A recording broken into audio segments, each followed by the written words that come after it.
Jackson County, Indiana, back in 1968. We lived on Kentucky Avenue near Freetown. Our property joined the Hoosier National Forest. We were the last house on the road before the Hoosier National Forest. It was almost dusk.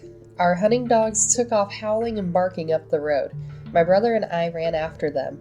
We were a couple of blocks from the house when the dogs slid in their tracks on the gravel, turned tail, and ran. My brother and I saw something huge and hairy standing in the middle of the road. It was at least 9 feet tall. It didn't move. You couldn't hear it breathing. It slowly opened its eyes. They were 3 to 4 inches wide. Glowing yellow, shaped like crescent moons, we ran like hell towards home. It didn't chase us or make a sound. Whatever it was could have easily hurt us or caught us. Several years later, a friend of mine saw something similar to that down in Maumee. It has been heard calling, and something answers it about a half-mile away. It haunts my dreams to this day. A quick little note on Jackson County, Indiana. That area, along with the surrounding counties that are all part of, all have little bits in Hoosier National Forest, that area accounts for like 20% nearly of all the Bigfoot sightings in Indiana. So that's a pretty squatchy area. Kitsap County, Washington, near Bremerton. Back in 1972, I took a bunch of kids camping on Green Mountain, not too far from Canyon Creek. Myself, I was fishing the creek, but left the kids at camp.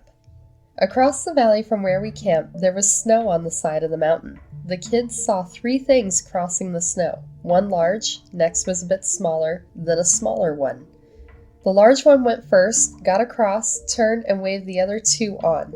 When it turned to wave, it turned its upper body and used its arm and upper body to wave the others on. Not like a human, they said, and they tried to show me. The next day I talked to a game warden about it, and he said there were no trails for hiking whatsoever. He said he thought the kids saw bears crossing. Bears do not walk nor wave like those kids saw. Needless to say, the camping trip was done. 2 of the kids took pictures, but those old Kodaks just showed 3 dots. Now this is all true as told to me by all of them. These kids ranged from 14 years down to 7 or 8. I do find it interesting that 2 of the kids took pictures. That kind of tells me that they really felt that they were seeing something unique out there, because back in 1972, those Kodaks were using film, and film's precious, so I think those kids saw what they're saying they saw. Well, everyone, thanks for listening, and if you have an encounter that you want to share, you can share it on the link that's down in the description below, or on squatchable.com under the reports area. You can submit it there, and we'll go ahead and read it on here as we get along to them. We're finally catching up on this. They've been hanging out in our to-do list for a little while, and yeah, here they are. Well, thank you so much for sharing, and we'll talk to you soon. Bye.